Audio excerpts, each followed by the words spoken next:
Hi guys, welcome back to the channel. Today's video is a really big video. So if you're a bag holder like me in Palantir, you would have known in the last year that we've done 350% returns. And in the last, I don't know, 2-3 years, you could have done 1000% returns.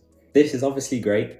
We all want to take our profits at this point. Some of us have probably retired off this amount of money, but a bit like me, you'll probably feel like, where do we go from here? Is the price justified? What do I do to readjust my position if your average price is really low? Or hopefully you haven't entered at these prices, but if you have, you just want an input on where the stock would be going. But this is what the video is going to be about. So let's get straight into it. Okay, so first let's justify why Palantir at 115 is a risk, if that even needs to be justified. We've gone from $10 per share at the beginning of the year to $115, beginning of 2024, sorry, to $115. That already is a red flag. Like, how has that happened, considering the general public don't even know what Palantir is? Let's say it's happened because of earnings and revenue growing and bag holders growing their portfolios, their stake in Palantir. Let's say it's because of the AI hype. So everyone's going into AI and Palantir supposedly has an AI product, so let's chuck money in there. It could be because of the integration of or partnerships with certain CEOs like Elon Musk, introducing Grok into the application or into the services, into the tools. Yeah, you know, working with other governments, like other government entities like the NHS, or going to do business in commercial and growing in that space as well. So all these factors could have contributed to this like insane growth. Now we're at 115. Is it justified? So building on that, I really think that Palantir is misunderstood. So let's say DeepSeek comes out, AI stocks burst, the AI bubble bursts. Why does Palantir's bubble not burst, right? If it was all AI and the hype and all this commercial and introducing AI, LLMs into the applications like Grok. I think it's partially because people were just running to another stock and have no clue what Palantir are doing.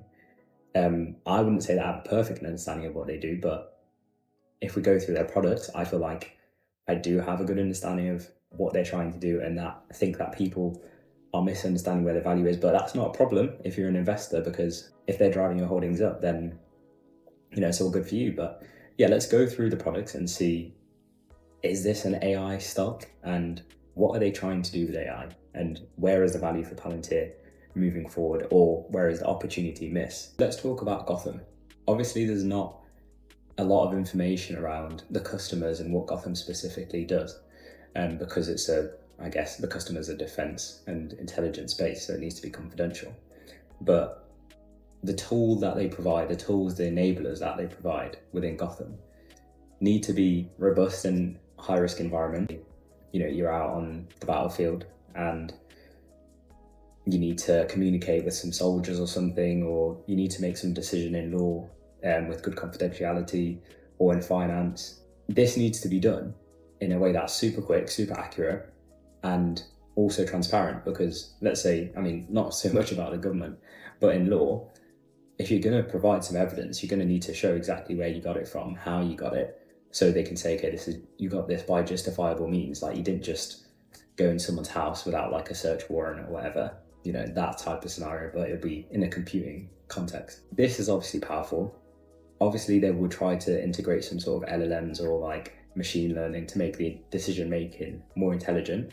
But realistically, they're not providing an LLM in there, but people are just jumping towards anyone that does provide an LLM, i.e. OpenAI, or works in technology. So let's scratch that one off. That's not doing the AI. Go to Apollo, which is a CI/CD enabler. Let's say you have a bunch of environments or applications, and in software we run applications on environments, and you need to maintain the versions of these environments so that whatever services you have continue growing. Companies may employ Palantir to basically say that we need to just build our applications. We have no clue what we're doing in terms of making sure the environment stays up. They might have a good clue, but not good enough that it's like a global scale of robustness. So they would then go in and be like, right, okay, this is how you do it, and then provide that service, which is, again, like super useful. Other companies like Amazon and Google will have GCP, AWS, and they'll have professionals that go into those companies and explain how you would, or give them workshops on how you'd use these products and these tools. So there's plenty around CI/CD. Palantir is just another offering of that. So then Foundry, which is again similar to the Gotham solution, but not so much in like a time-intensive environment. It's more about going to a commercial setting, and if there's a lot of information, getting all the data from all the various sources, enabling people in the company to get that data more easily through Foundry tools like APIs. And then once you have got that data, being able to display it or digest it in an easier way. So having applications you can ship out to like management staff that show, reports on things. But this all being done in a more easier fashion than employing like thousands and thousands of engineers. Why don't you just buy our software, Foundry, use our APIs, and then you can do that in a much easier fashion with only 100 employees instead of 1,000. Other companies do provide solutions like that, Tableau, GCP. I know there's like CAD applications that can like have features like that take in data, SAP, for example. So it's a good business product, but is it massively different? Is it massively performant? Who knows? Then there's the moneymaker, AIP. So AIP, obviously AI, artificial intelligence, P platform. On the face of it sounds like, okay, it's AI.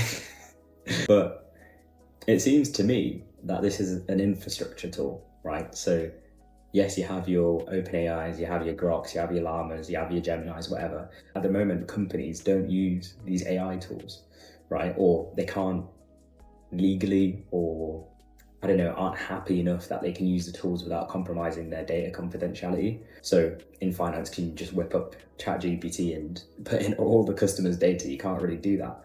And in all other spaces, there's probably, defense spaces, law spaces, you can't just whip up, one of these open source tools and then plug in your confidential data. So what AIP is supposed to do, from what I've gathered, is to manage all these LLMs that you have available if they're public, or host your own LLM or AI tools, and be able to digest confidential data and know that, okay, it's safe and I can use XYZ sources and not compromise all my data. And also there's performance management tools, which will let you know, okay, I'm using this model. This model is not as cheap as another model, and you can switch to that. And AIP will tell you that. So that, again, that isn't AI as a tool, but it's using AI functionality or machine learning to then manage your AI tools. It's almost saying the product for the future products type of thing. So that's why I think there is excitement. Like there is excitement in the other options previously, but there's a lot of competitors, whereas AIP, I think there's less competitors, and it's difficult for other companies to come up with something, because if Google go, okay, we've got one, well, surely it's just going to say use Gemini. Do you know what I mean? It'll say, oh, Gemini's cheaper for this, Gemini's cheaper for that, and then how does it get the right partnerships to get the right information to say, okay, Gemini is actually cheaper, or different things like that. And DeepSeek doesn't affect that. DeepSeek just becomes another solution that works underneath AIP. So again, that's probably why people running into it who know about how these things work. But I think retail investors, bag holders like myself would have just run to it without the context of understanding all these products and why, okay, it actually is good. Yeah, so the outlook on the products it sounds good. Obviously, they've been doing this for 20 plus years in the first three products, AIP more modern, like last 2 years, obviously, with AI becoming a thing. And they've been doing it in spaces that are high risk, majority only just coming into commercial in the last few years. So if it's done so well in the government in this high risk environment and in law on fraud cases, if it's done well in that space and then it's growing in commercial, it seems good. But let's take maybe a subjective look on where it could go down from here or where it could go up. before I go into saying what I need to say, you know, if the money keeps piling in and the hype keeps going around Palantir, I could say they've got the worst products ever, but you know, investors are going to invest. That's just exactly what's happening right now, realistically. It's just kind of on this hype train. So just do bear that in mind. Where we could go down with Palantir, I think if people continue with this facade, like they don't really understand AI, LLMs, and where Palantir fit in that, it could really hurt at a certain point, because once they do realize and they think, okay, this is not what I invested in, a lot of people are going to jump out, just like they've jumped in. So, you know, retail investors are very, you know, they're looking for the next thing. Nvidia was the one, and it still is obviously, but Nvidia was the one that was doing well, semiconductors, DeepSeek comes around, no validation, and it drops 20-30% in like a day, a week, and the market drops. So that's enough warning to let you know things can change very quickly, and you shouldn't just be so fixated on, I guess, the positive run that it's on now with Palantir. So yeah, I could see the price. Honestly, I could see it dropping. I was very bearish up until about $80. I thought, you know what, this is the peak. This is it. It's going to drop until maybe $40-50. Will sustain around there, and you know, we'll go on the journey again where it's doubted, and continue to grow. But now that it's 120, I really think, I don't even know what a fair valuation is. Things have just moved so quick. But if I was just throwing a dart in the air and say, okay, let's say everyone jumps off the hype train and we go back to the real believers, again, that 60, 70, 80 range is where I think we'll be. And that's 50% drop from where we are now. So still very bearish, because I do think this can't be sustained. But if we were going to go the other way, in terms of, okay, we've done 10x in the last few years, 350% returns this year. Let's madly think, okay, it's going to keep going. It happened to Nvidia, so why not? You know, what are the conditions for that? The obvious outlook is to continue the momentum. And how do you do that? You do that with a lot of media coverage. So you've seen Alex Karp all over the news. You've seen the partnership announced with, well, the introduction of Grok into AIP.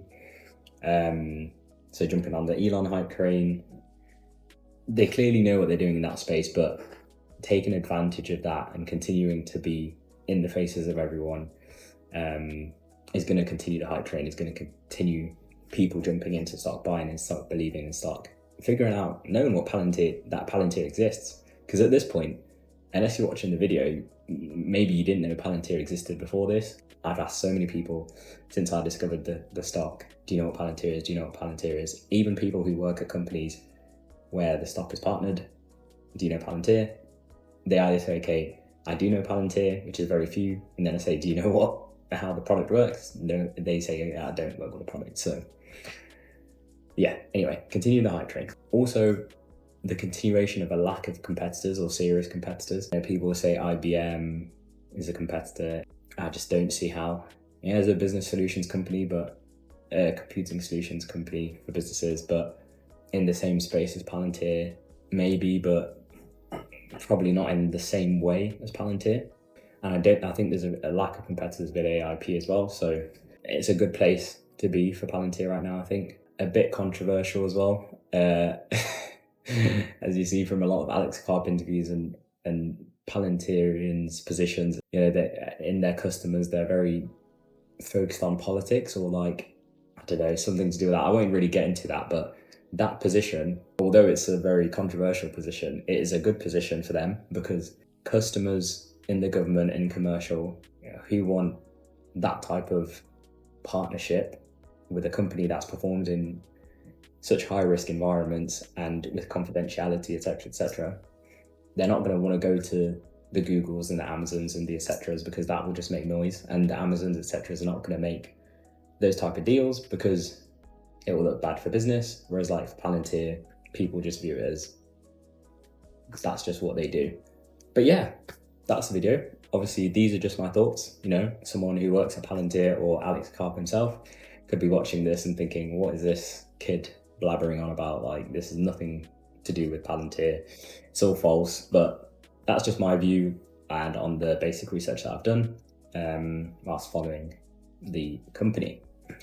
So I hope you enjoyed that video. Of course, this is not advice to go and buy the stock, but you know, you can have a look and just see what you feel. Yeah, thank you for watching.